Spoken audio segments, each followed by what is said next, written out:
Isso aconteceu no ano de 87, segundo me conta minha avó, que não é brasileira. Naquela época, ela trabalhava em um hotel que ficava em uma área verde. Não era nada como aqueles hotéis de cartão postal, onde se hospedam os ricos ou artistas. Esse hotel ficava no Colorado, em um lugar frio com um passado ligado à mineração. Ele estava perdido entre montanhas e frequentado apenas por gente de classe média, mochileiros ou famílias que não podiam pagar por algo melhor. A operação forte do hotel era no inverno, quando tudo se cobria de neve e as pistas de esqui eram abertas. No resto do ano, o lugar ficava praticamente morto, tendo ruas vazias, comércios fechados e turnos reduzidos. Aquilo que chamarei de vilarejo só ganhava vida quando a neve chegava. Como minha avó foi parar lá? Aos 22 anos, ela saiu do Uruguai rumo à Califórnia. Ela trabalhou em um armazém dobrando roupas, carregando caixas, e foi ali que conheceu um cara por quem se apaixonou. Esse homem tinha conhecidos nas montanhas do Colorado e disse a ela que lá o pagamento era melhor. Pouco tempo depois, esse homem morreu num acidente de carro. Nunca explicaram direito o que aconteceu, só deram a notícia. Ele não deixou nada para ela, mas no hotel sentiram pena dela e ofereceram um quarto e um emprego fixo. Ela aceitou e a partir dali o hotel foi sua casa por muitos anos. Minha avó sempre nos dizia que era muito comum as pessoas desaparecerem na montanha. No hotel mantinham um registro não oficial, mas real, dos hóspedes que se perderam na neve. Não eram muitos por ano, mas o suficiente para que fosse surpreendente. Se resumia a gente que saía para caminhar, esquiar ou explorar e nunca mais voltava. Isso não era responsabilidade do hotel, nem dos funcionários, nem de ninguém. Todas eram decisões pessoais. Pessoas que desobedeciam às regras, que iam além das áreas delimitadas, que entravam em zonas fechadas ou decidiam sair para passear mesmo com aviso de tempestade. Sempre dava problema. Eles acionavam buscas, colocavam os funcionários para percorrer trilhas e gritar nomes mesmo com os serviços sendo interrompidos. E no fim, nada. Nunca se encontrava ninguém. Nem rastros, nem roupas, nem restos. Era como se a montanha os engolisse. As pessoas pensavam que quando a neve derretesse no final da temporada, os corpos apareceriam, mas isso nunca acontecia. A neve ia embora e o terreno ficava limpo, como se aquilo que os levou não tivesse intenção de devolver. Minha avó diz que numa noite algo muito estranho aconteceu lá em cima. Eles estavam se preparando para a abertura da temporada, faltando 2 dias para receber os primeiros hóspedes. Estava quase tudo pronto, quartos limpos, cozinheiros contratados, pistas marcadas, mapas de segurança impressos, só faltava a neve. E então caiu uma nevasca, mas não era a que esperavam. Foi uma tempestade de inverno terrível, que chegou 2 dias antes do previsto. Preciso enfatizar que não foi qualquer nevasca. Foi muito forte, já que minha avó disse que o vento soprava como se quisesse arrancar o teto. Durante horas, todos acharam que alguma parte do hotel ia desabar, mas o pior não foi a neve. No meio de todo aquele vento gelado e da cortina branca que impedia a visão além de 2 metros, surgiu uma pessoa. Era uma figura sozinha, caminhando em direção ao hotel. Estava com a roupa colada ao corpo completamente encharcada e o rosto pálido. Mal conseguia falar de tanto frio, mas pediu abrigo e disse que vinha da montanha. Quando perguntaram exatamente de onde, ele ficou em silêncio por um momento. Depois disse que era hóspede do hotel. Ninguém acreditou, mas um dos responsáveis foi verificar os arquivos antigos e registros de estadias passadas. Procuraram direito no registro e lá estava o nome dele. Ele tinha sido hóspede, mas há cerca de 12 anos. Disse aos funcionários que esteve lá em cima, nas montanhas, durante todo esse tempo, em um lugar onde nunca procuraram por ele. Um recepcionista jovem perguntou como ele chegou até ali, o que comia e como sobreviveu. O homem não quis dizer nada, apenas encheu os olhos de lágrimas, abaixou a cabeça e começou a chorar. Minha avó sempre faz uma pausa quando conta essa parte, porque diz que isso foi o que mais a perturbou.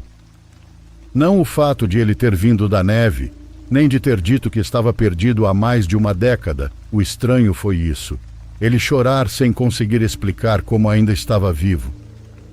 Disse isso porque não fazia sentido, já que não havia marcas no corpo. Ele não estava sujo, não parecia desnutrido, mas continuava gelado como se tivesse acabado de sair de um congelador. Minha avó jura que ele não esquentava de jeito nenhum. O envolveram em cobertores, colocaram uma caneca quente nas mãos dele, o aproximaram do aquecedor do refeitório e continuava igual. Aliás, ela disse que ele parecia irradiar frio ou alguma coisa estranha, porque o aquecedor da área onde ele se sentou parou de funcionar naquela mesma noite. Era para ser uma noite difícil por causa da tempestade, mas agora parecia pior, já que estavam presos com uma pessoa muito estranha. De repente, num momento em que todos estavam em silêncio, o sujeito falou. A voz dele soava rouca, como se viesse de outro lugar, não da própria garganta. Os outros também querem descer, mas precisam ser chamados. Ele disse sem olhar para ninguém. Ele pediu a um dos funcionários que trouxesse a lista de pessoas desaparecidas. Disse que preparassem uma mesa com o número exato de pratos e cadeiras, um para cada nome daquela lista. Vocês devem estar se perguntando se eles fizeram isso. Fizeram sim, porque aquele sujeito que chegou com a tempestade perguntou se todos acreditavam em milagre.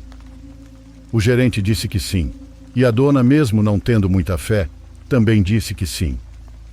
Ao contrário de outros anos, as reservas não estavam esgotadas. Era como se a neve tivesse chegado para ninguém. Eles puseram a mesa, serviram pão, vinho e nada mais.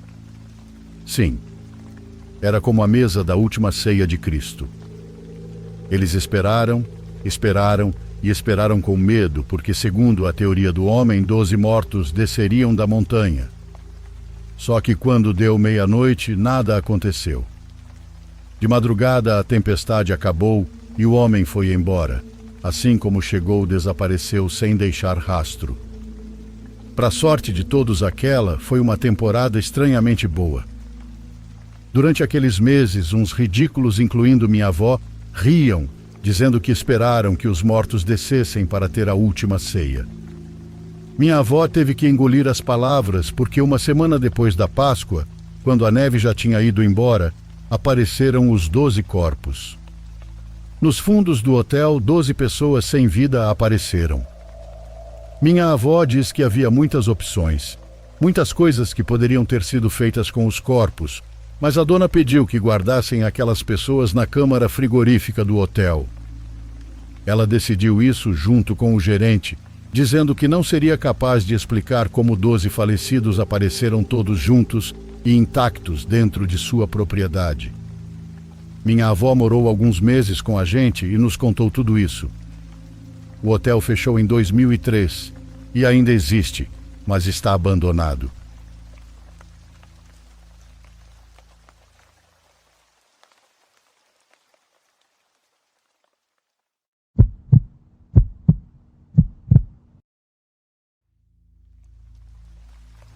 Minha família é bastante religiosa e tem o costume de servir um prato extra em cada refeição da Semana Santa, como uma oferta a Jesus pelo dia em que esteve preso.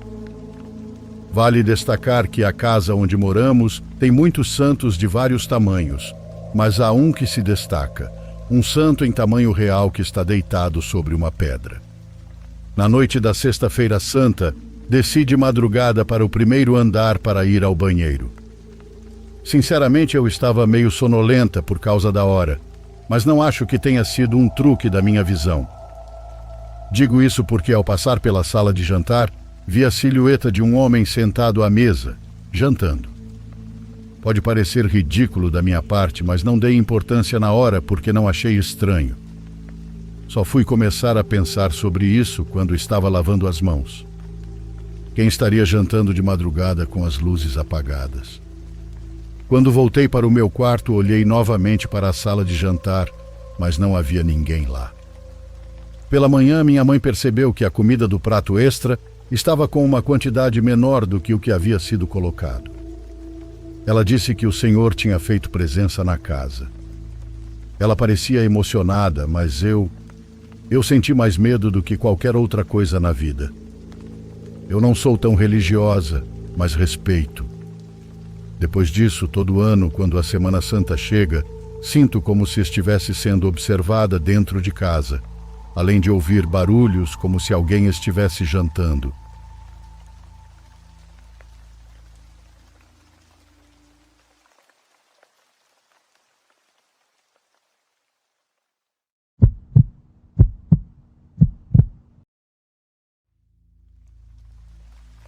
Minha experiência pode não ser tão forte comparada com as histórias que já foram contadas neste programa, mas ainda assim é difícil finalmente escrevê-la.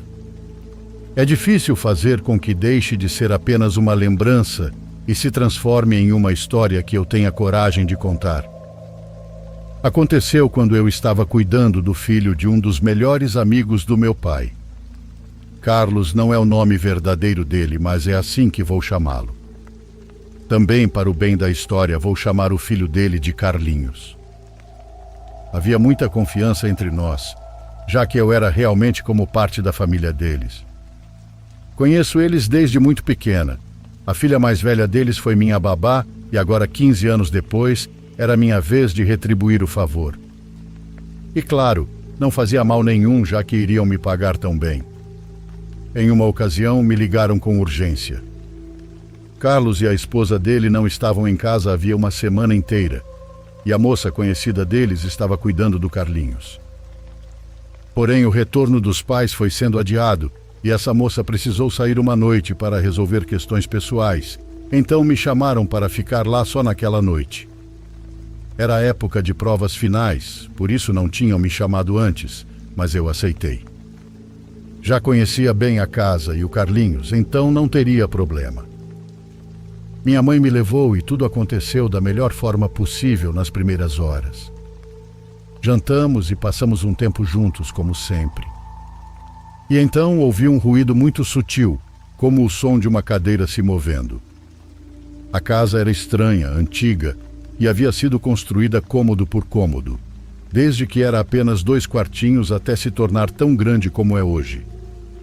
A sala dava para a frente da casa e a cozinha para o quintal dos fundos. Um corredor longo e bem estreito separava uma parte da outra, e eu caminhei por ele tentando descobrir de onde vinha aquele som. A cada passo que eu dava, tinha mais certeza de que havia alguém na cozinha. Quando cheguei, pude ver pela janela uma pessoa sentada ali de costas para mim, como se estivesse olhando para o nada, ou pelo menos foi isso que me pareceu. Fiquei muito desconcertada porque ninguém me avisou que um homem viria, e eles tinham combinado de me avisar antes de mandar qualquer pessoa. Era estranho e acho que por isso mesmo eu não tive coragem de falar com aquela pessoa que estava de costas. Ouvi barulhos atrás de mim, no andar de cima, e me apressei para levar o menino de volta para a cama. Encontrei ele no meio do corredor do 2º andar e ainda não falei que havia alguém na casa. Preferi primeiro ligar para os pais dele e deixá-lo tranquilo para que pudesse dormir. Mas ele estava muito assustado, pois disse que tinha acabado de sonhar que o tio Pablo havia vindo até a casa. Quando ele disse esse nome, começou a chorar. Foi um choro estranho de medo, mas também de tristeza. Perguntei por curiosidade se ele se parecia com o homem que eu acabara de ver na cozinha, e descrevi apenas as características gerais que vi de costas. Para meu espanto, ele disse que sim, e me perguntou como eu sabia como ele era. Eu respondi que ele estava na cozinha, e o rosto do menino mudou completamente naquele momento. Ele me puxou, disse que estava com muito medo e fomos para a varanda do quarto dele. Meu tio Pablo morreu, ele me disse. Naquele momento precisei confirmar com minha mãe. Liguei para ela e eu mesma não tive coragem de descer para verificar. Minha mãe chegou na casa 20 minutos depois e verificou tudo, mas não viu ninguém, embora a porta da cozinha estivesse aberta. Ela ficou conosco durante toda a noite até o amanhecer, e depois foi embora para que não parecesse que eu não tinha conseguido passar a noite cuidando do menino.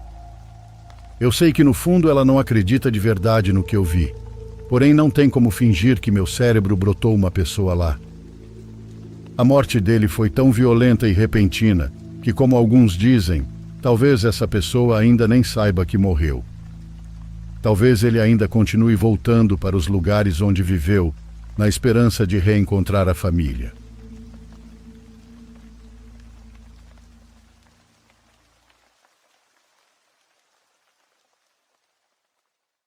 Por favor, curta e se inscreva se você estiver gostando. Agora continuamos.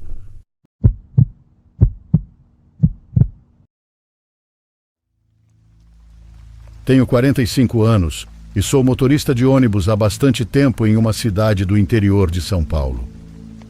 Trabalhei em diversas rotas ao longo dos anos, mas atualmente faço uma rota circular, já que a cidade vem recebendo transporte público gratuito por aqui.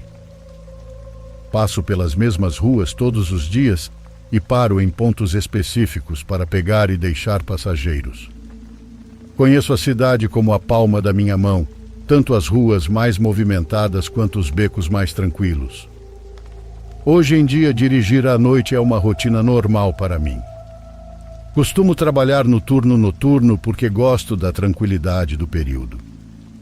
Naquela noite, como de costume, conduzi meu ônibus depois de deixar os passageiros em um ponto específico. Gosto do meu trabalho, mas com o passar dos anos, o cansaço das noites mal dormidas pesa. Ainda assim, sempre me mantenho alerta enquanto dirijo. Segui viagem sozinho depois que todos desceram na parada, como faço diariamente, mas naquela noite algo diferente estava prestes a acontecer. Depois de continuar o percurso sem passageiros, comecei a notar algo estranho no ônibus. Os pedais e o volante pareciam ter vida própria. Eles começaram a se mover e eu não conseguia controlar o volante nem pisar no freio, por mais que tentasse. Era como se algo invisível estivesse guiando o ônibus. Minha mente tentava racionalizar o que estava acontecendo, mas nada fazia sentido. De repente percebi que o ônibus estava mudando de faixa. Eu sabia exatamente para onde deveria ir, mas o ônibus seguia em outra direção. O desespero começou a tomar conta de mim enquanto tentava forçar o ônibus a voltar para o caminho certo, mas não conseguia. As ruas começaram a escurecer envoltas por uma névoa densa. Eu não conseguia ver o que havia à frente, apenas sentia que estávamos cada vez mais distantes do trajeto que eu conhecia. Tentei me comunicar com a central para pedir ajuda, mas a chamada emitia apenas um ruído. Estava totalmente sem controle, levado por algo que não fazia sentido algum. Tudo o que eu podia fazer era me segurar e esperar pelo que viria a seguir.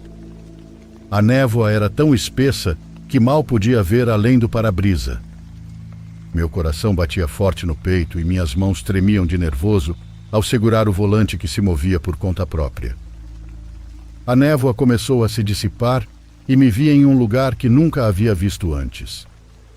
Parecia um lugar abandonado, com prédios antigos e ruas desertas. Tudo tinha um ar de abandono, como se estivesse congelado no tempo. O ônibus parou em um ponto que nunca vi e a porta se abriu sozinha. Foi então que algo ainda mais estranho aconteceu. Várias figuras escuras começaram a entrar no ônibus. Eram magras, com rostos indistinguíveis, como se fossem sombras ambulantes. Pareciam me encarar enquanto se espalhavam pelo ônibus, mas eu não conseguia ver claramente o que eram. O pânico tomou conta de mim, mas eu estava paralisado, já que não sabia se estava alucinando ou se aquilo era real. De repente consegui mover meu corpo novamente. Saí do ônibus às pressas, tentando me afastar das figuras sombrias. Ao pular para fora, percebi que não fazia ideia de onde estava. Era como se tivesse sido transportado para um mundo completamente diferente. Minha mente estava em um turbilhão de confusão e medo, e então tudo escureceu e eu desmaiei. Quando acordei, me encontrei em uma cama de hospital. A cabeça doía e eu me sentia fraco e confuso. Uma enfermeira entrou na sala e me explicou que eu havia sofrido um acidente. O ônibus que eu dirigia bateu em um poste, mas por sorte eu não me machuquei gravemente. Perguntei à enfermeira como havia chegado ao hospital e ela disse que me encontraram no ônibus após o acidente. Não havia nenhum outro veículo envolvido e o ônibus estava vazio. Fiquei aliviado ao saber que não havia passageiros a bordo, mas tentava entender o que havia acontecido. A última coisa de que me lembrava era de ter visto aquelas figuras escuras no ônibus e, em seguida, tudo escurecer. As lembranças pareciam confusas, como se fosse um pesadelo ruim. Depois de receber alta do hospital, voltei para casa com uma mistura de alívio e inquietação. O que aconteceu naquela noite ainda parecia um mistério para mim. Não sabia se era resultado do impacto do acidente ou se algo sobrenatural realmente havia ocorrido. Fui orientado a descansar e me recuperar do susto, mas sabia que a experiência ficaria gravada na minha mente por muito tempo. Os dias seguintes ao acidente foram difíceis. Fiquei em casa tentando me recuperar do susto e da dor, mas o que mais me perturbava era o que vivi naquela noite. Por mais que tentasse encontrar uma explicação racional para os acontecimentos, nada parecia fazer sentido. As figuras escuras, a estação fantasma e a perda de controle sobre o ônibus parecia muito real, mas os médicos e a polícia não acreditaram em mim. Para eles foi apenas um acidente de trânsito causado por cansaço ou uma falha mecânica. Ainda assim, não consigo esquecer as risadas distantes e as figuras sinistras que entraram no ônibus. Elas ainda me atormentam à noite, dificultando o sono. É difícil descrever o medo que senti, mas a imagem daqueles seres não sai da minha mente. Apesar de toda a confusão, decidi continuar com o meu trabalho, mas nunca mais dirigi naquela rota noturna. Os eventos daquela noite me deixaram com uma sensação estranha, como se eu tivesse sido tocado pelo desconhecido. No fim das contas, não tenho certeza se o que vivi foi real ou uma ilusão causada pelo acidente, mas uma coisa é certa. Jamais esquecerei aquela noite na estrada e as figuras que pareciam ter vindo de outro mundo.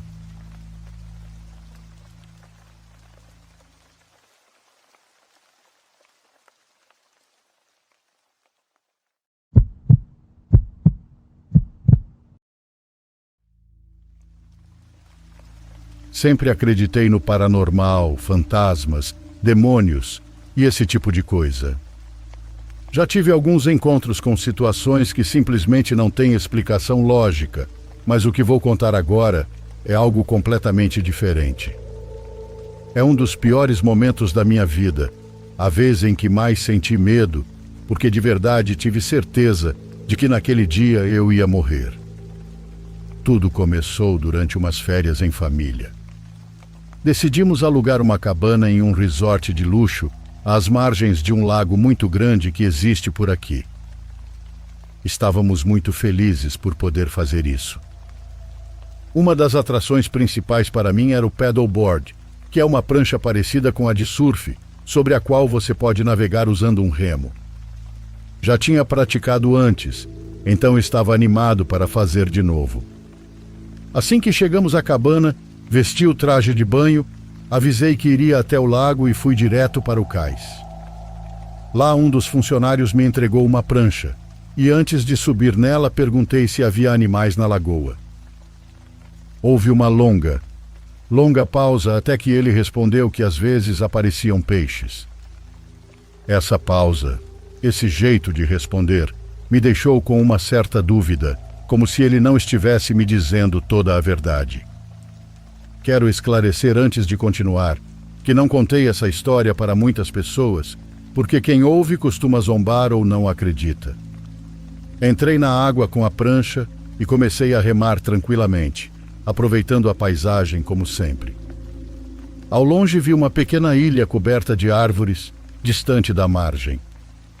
Tive uma vontade enorme de ir explorar, então remei com todas as minhas forças, e depois de cerca de 30 minutos, cheguei à beira da ilha.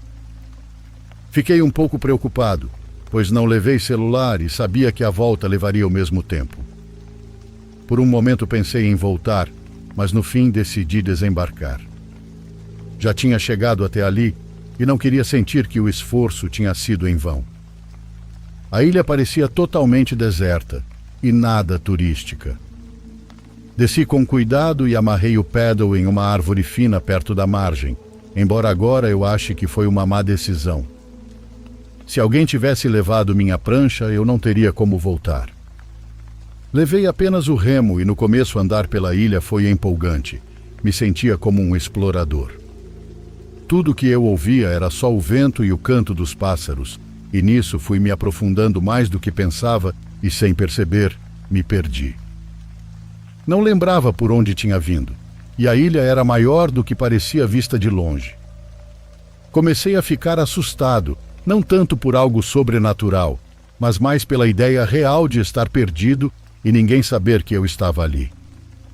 No meio daquele desespero, me sentei sobre um tronco e olhei ao redor sem saber o que fazer.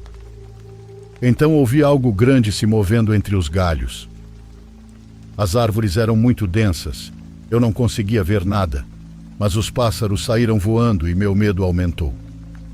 De repente os sons pararam, um silêncio macabro tomou conta do lugar e então, um som infernal como nunca tinha ouvido. Ecoou por todo lado e me lembrou uma espécie de rugido, embora eu saiba que não era isso. Me senti como uma criança e fiquei completamente paralisado de medo. Alguns segundos depois, corri sem rumo até encontrar um pequeno rio. Ao chegar nele, parei e pensei que se o seguisse, talvez chegasse à margem do lago. Mas antes que pudesse me mover novamente, os sons entre as árvores voltaram. Na minha frente, do outro lado do rio, havia uma área coberta de capim alto, e de repente, esse capim começou a se mexer. O que quer que estivesse comigo na ilha tinha me alcançado. Juro que não os culpo se não acreditarem no que estou prestes a contar. Algo começou a aparecer. Algo que se levantava como um homem, mas com um focinho alongado como o de um réptil. Não parecia nenhum animal que eu conhecesse.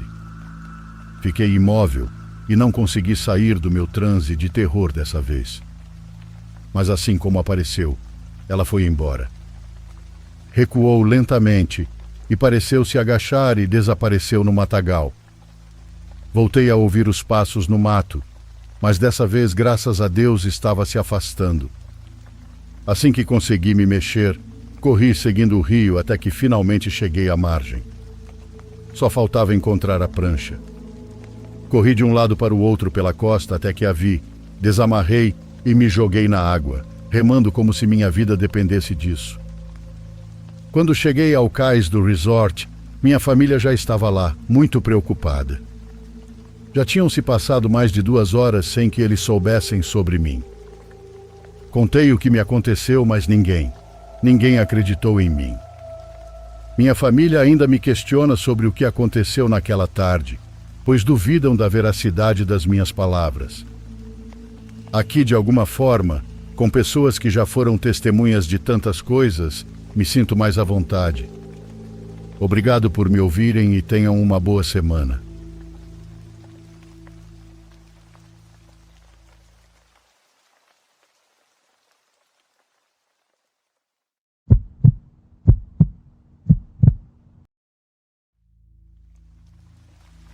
Essa história aconteceu com o irmão da minha mãe, numa época em que ele tinha um amor muito forte por sair e passar a noite bebendo.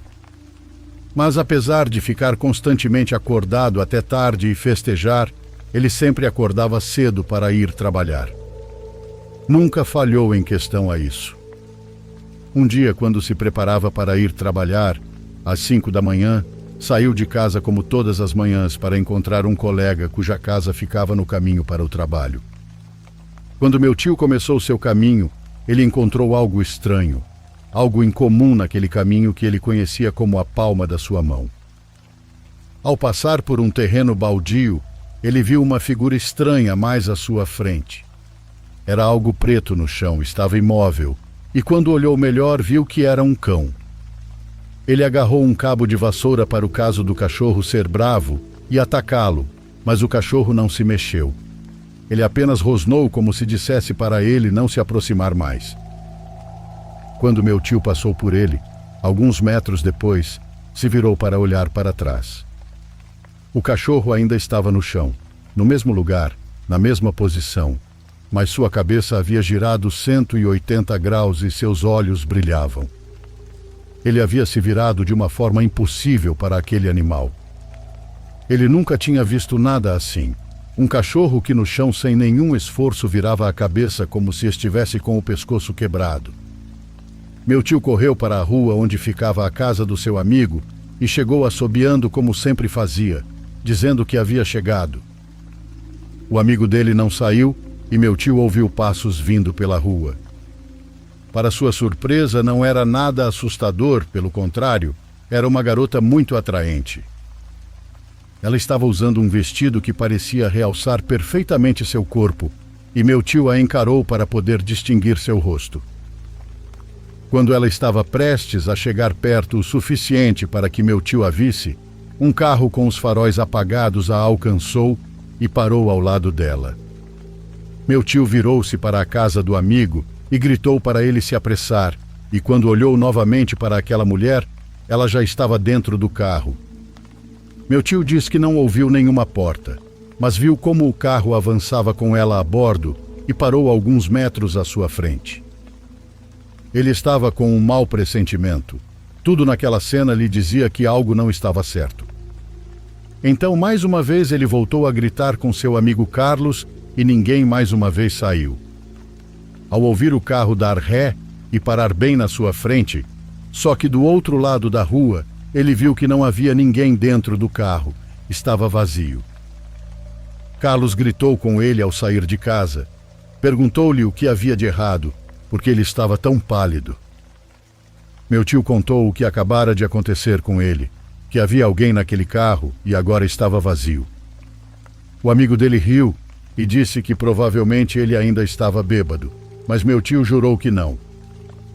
Carlos disse para seguir em frente, pois já estavam atrasados e iam tomar xingo.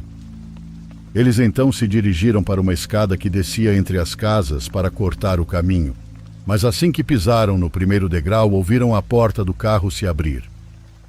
Eles se viraram, viram que a porta se abriu e um rosto que mal dava para ver estava prestes a sair.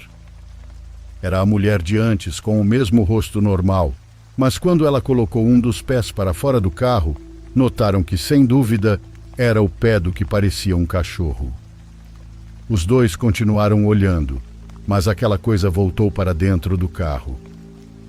Eles desceram o escadão correndo, e quando chegaram ao trabalho não disseram nada. Eles pegaram suas coisas e começaram a fazer o que tinham que fazer. Não falaram nada. Naquela noite, ao voltarem, souberam que 2 pessoas haviam morrido perto da casa de Carlos. Meu tio jura por tudo que isso é verdade, e não entende como todos esses incidentes se interligam, muito menos eu.